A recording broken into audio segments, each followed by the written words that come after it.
Hi, it's Elizabeth from Tyne Valley Motorhomes, and today we'll be doing the handover video of the Adria Coral 670 DL. So just behind your driver's door we've got your hookup point. So to hook your vehicle up and take it off, you just want to gently pull, and then when you're hooking it up, make sure you've got your cap all the way back, align it up with the inside of the vehicle, and then just push it up, it'll connect. And then you want to connect your hookup cable to the vehicle and then to the mains, and then when you're disconnecting, disconnect from the mains and then the vehicle, so you're never walking around with a live lead. In the same locker you've also got your external TV point. So you've got your, at the back of the vehicle we've got your garage. So in here we've got your tie down rings that can be moved.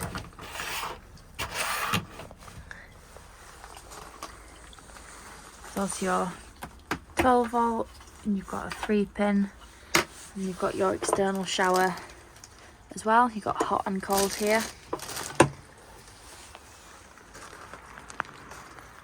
The back of the vehicle you've got your reversing camera up at the top, then you've got 2 bike rack bars ready to have a bike rack fitted, and then along the bottom you've got 4 reversing sensors, and then use your garage from the other side. You've got some shelves here as well. So just behind your back wheel on the passenger side you've got your dirty water drain off point. The switch is on the inside of the vehicle to open the valve. However, this is where the water will come out of, and you can drain this off before you set home, so you're not travelling with all the extra weight of dirty water or when you're winterising your vehicle. So just above your back wheel you've got your cassette locker. So as long as the blade on the inside of the toilet is closed, you can pull the orange handle up. That does also extends all the way out, so you can drag the cassette instead of carrying it to the Elson point on a site. And then when you are emptying it, you just unscrew the cap, tip it up, and then press this little orange button in here. Just allows some air in and stops it from glugging. And then once you've emptied it, give it a good swirl around with some clean water, and then before you put the cap back on, put some green or blue liquid in the cap, pop it down the spout, and you can lock it back in place, ready for use again. Next we've got your gas locker. This will hold 2 6-kilogram gas bottles. Always make sure that they're strapped in with the black straps. Next we'll come to your freshwater filler point. So you want to use your key to unlock the cap, and then you can twist and pop it off. You'll then need a hose pipe and some adapters, as some sites just provide the brass tap. Then pop your hose pipe through there, fill it up, or just put as much water as you're going to need. If you can't get to the tap on the site, you can use your submersible pump and fill the freshwater tank from an aqua roll or a bucket. Once you've filled your freshwater tank, you want to put your cap back on and then lock it with the key so no one can tamper with your fresh water. The next thing you'll come to is your diesel filler and AdBlue. So you want to use your ignition key to open the diesel cap. Then when it comes to the AdBlue, if you go to a petrol station where they take Arctic lorries, you can find the AdBlues cheaper on the pump than it is in the barrels. So just on the outside of the passenger door you've got your sticker with your ideal tyre pressures on. Just on the inside of your passenger door is a sticker showing you how to empty your dirty water tank. So here 1 is shut and 2 is open. So on your button you'll see in the downward position it's shut, but if you pop it up the valve will open and you will be able to drain your dirty water tank. Your bonnet release is also on the inside of your passenger door. Under the bonnet, the main things you want to focus on is your screen washer fluid, got your engine coolant, your brake fluid, got your oil, your dipstick, and then your negative. Your positive is just down here if you need to give or receive a jump start, and then you've also got your weight plates on the front as well. So the first thing you want to do when you get into your vehicle is turn your main control panel on. Around here you can see all the settings that are currently set. You click the light bulb, you'll get your internal lights, and then you've got your awning light. You just twist the dial and then select. You can turn them on and off. Next one is temperature. So you can see your internal is 8 degrees and your external is 4. You can also flick through different settings on here by turning the dial around. Last one on this side is water pump. So you can turn it on and off by clicking the button. Next one is your battery status, so you can see your vehicle battery and your leisure battery. Next one is water, so you can see your fresh water is empty and so is your wastewater. And then if you want to go back, it's just this little back arrow here. So when you want to use your Aldi heating system, the first thing you want to do is turn it on. And then you'll come to your home page here. So first thing, if you want to turn your heating on, you just want to check your energy source first. So here you've got electricity and gas. So to turn your gas on, just press the button down here. And then the same with your electricity, you can either have 1 kilowatt of energy, 2 kilowatt or 3 kilowatt.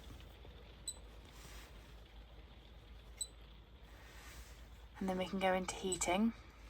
So you can turn it on with this button up here. And then you can go from 5 degrees all the way around to 30.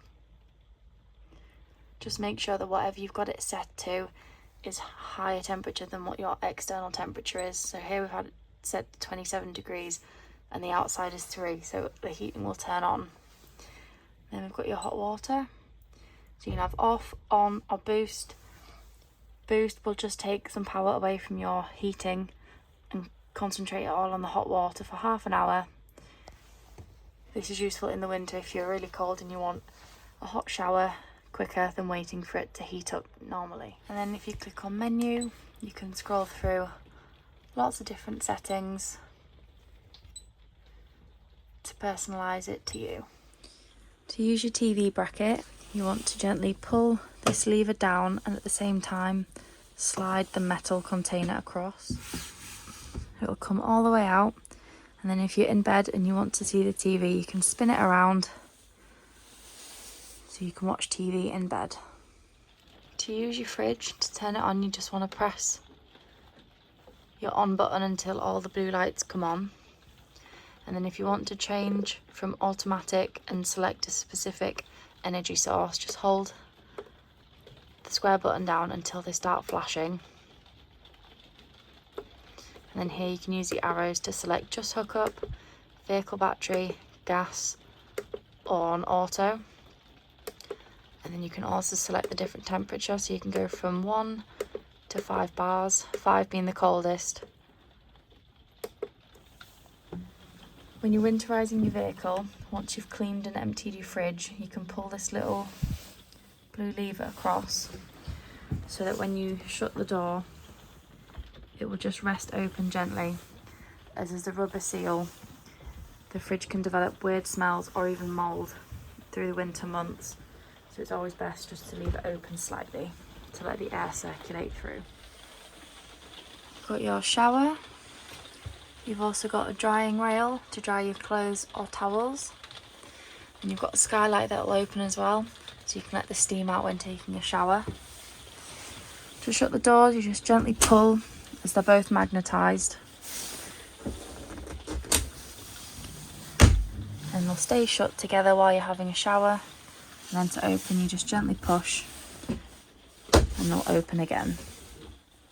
So in the bedroom, you can either have 2 single beds, or if you want to turn it into a long double bed, you can just gently pull this extra base out and then slide your infill cushion in, and you've got a large double bed at the back of your vehicle.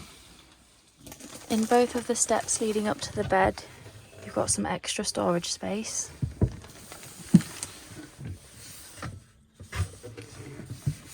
And then this also folds up.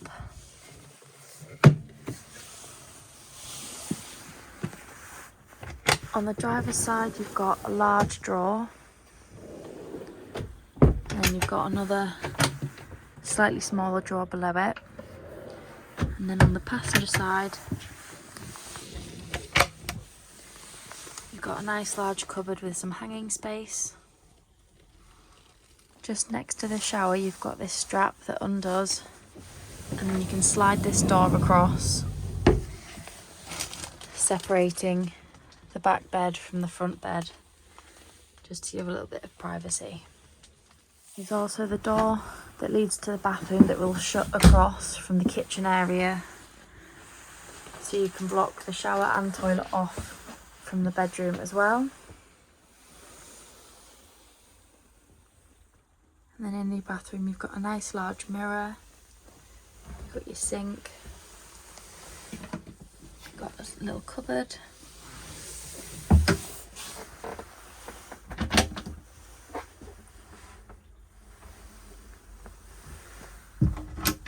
And below you've got your toilet. You can also turn the bowl around to give yourself more leg room. Then when you've got your water pump turned on, you can press the blue button and you'll get a flow of water into the bowl. And then to open it, you just want to pull the blade across. Just make sure you always keep it shut after use to stop any smells coming through the vehicle. In the kitchen, you've got your two cupboards.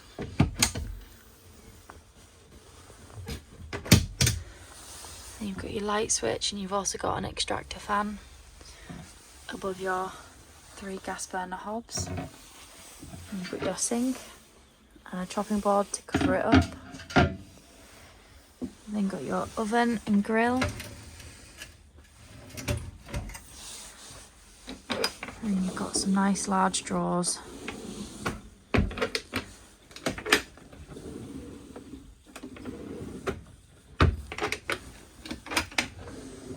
Which are soft close. And just above your oven, you've got your gas isolation valves.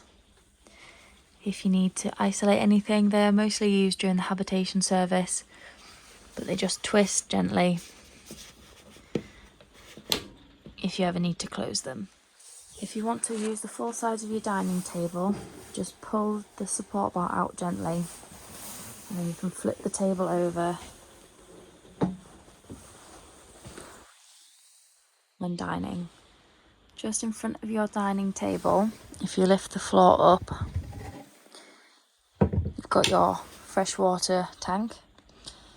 So if you're draining your vehicle down for the winter, or if you've taken on board a source of contaminated water, you can turn this black dial all the way around.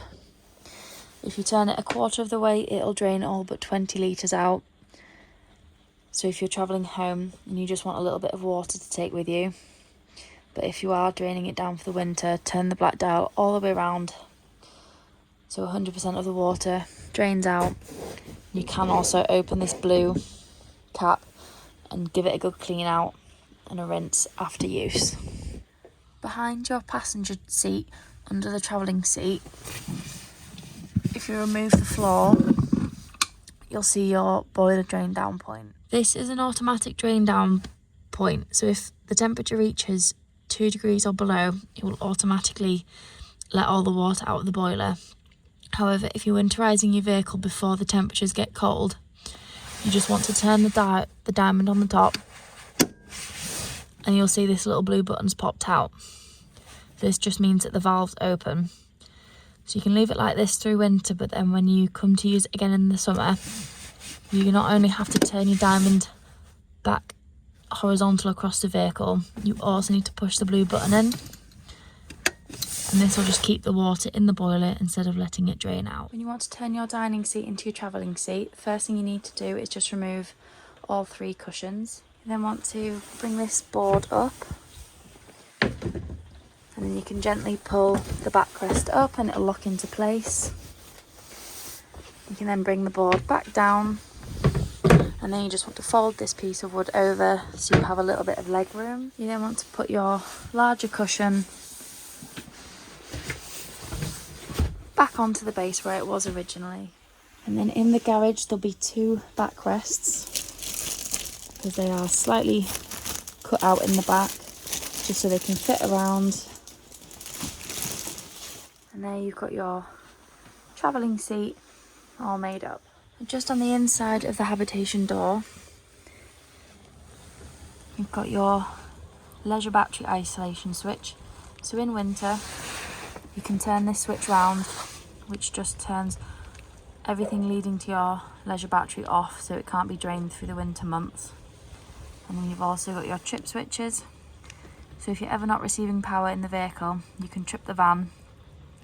If the switch flips, then it means there's something within the van not working. However, if it doesn't, it means there's an issue with the mains or the mains cable.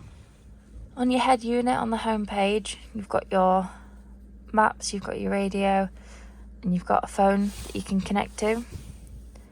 Next page is your radio, so you can have FM, DAB, Bluetooth. You can browse through different stations. Next one is your air control, so you can pick whether you want the air to flow in your windscreen, your feet. You've got your AC, your temperature on this side here. You've also got the controls down here as well that do the same thing.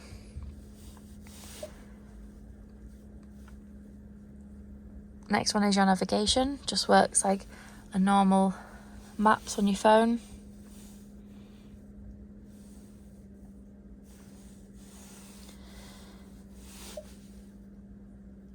You've then got the choice to pair with a phone, so if you click yes, it will start searching for a device.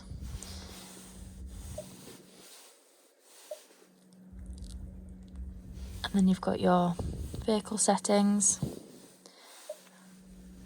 And then you've got all the other important bits of information you're going to need.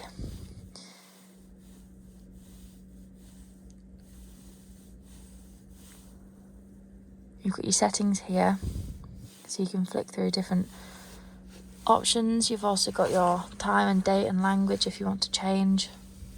You've got a few more options down here, so you've got your hazards, your lanes, locking, traction control, hill assist, and then you've got your volume for your radio, and then you've also got turn it on and off. Then got your 9-speed automatic gearbox, so whenever you want to change from parked to reverse or drive, you've just got to have your foot on the brake and then push the button in to be able to shift down and select. And then on your steering wheel, you can flick through different options on your dash using the arrows.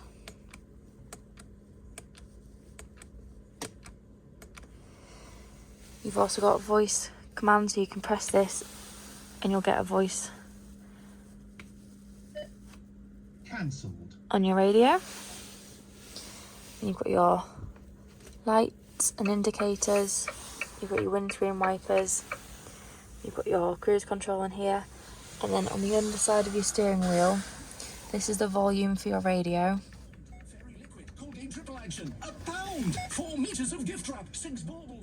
Then you can mute and unmute, and then on the other side you can skip between radio stations.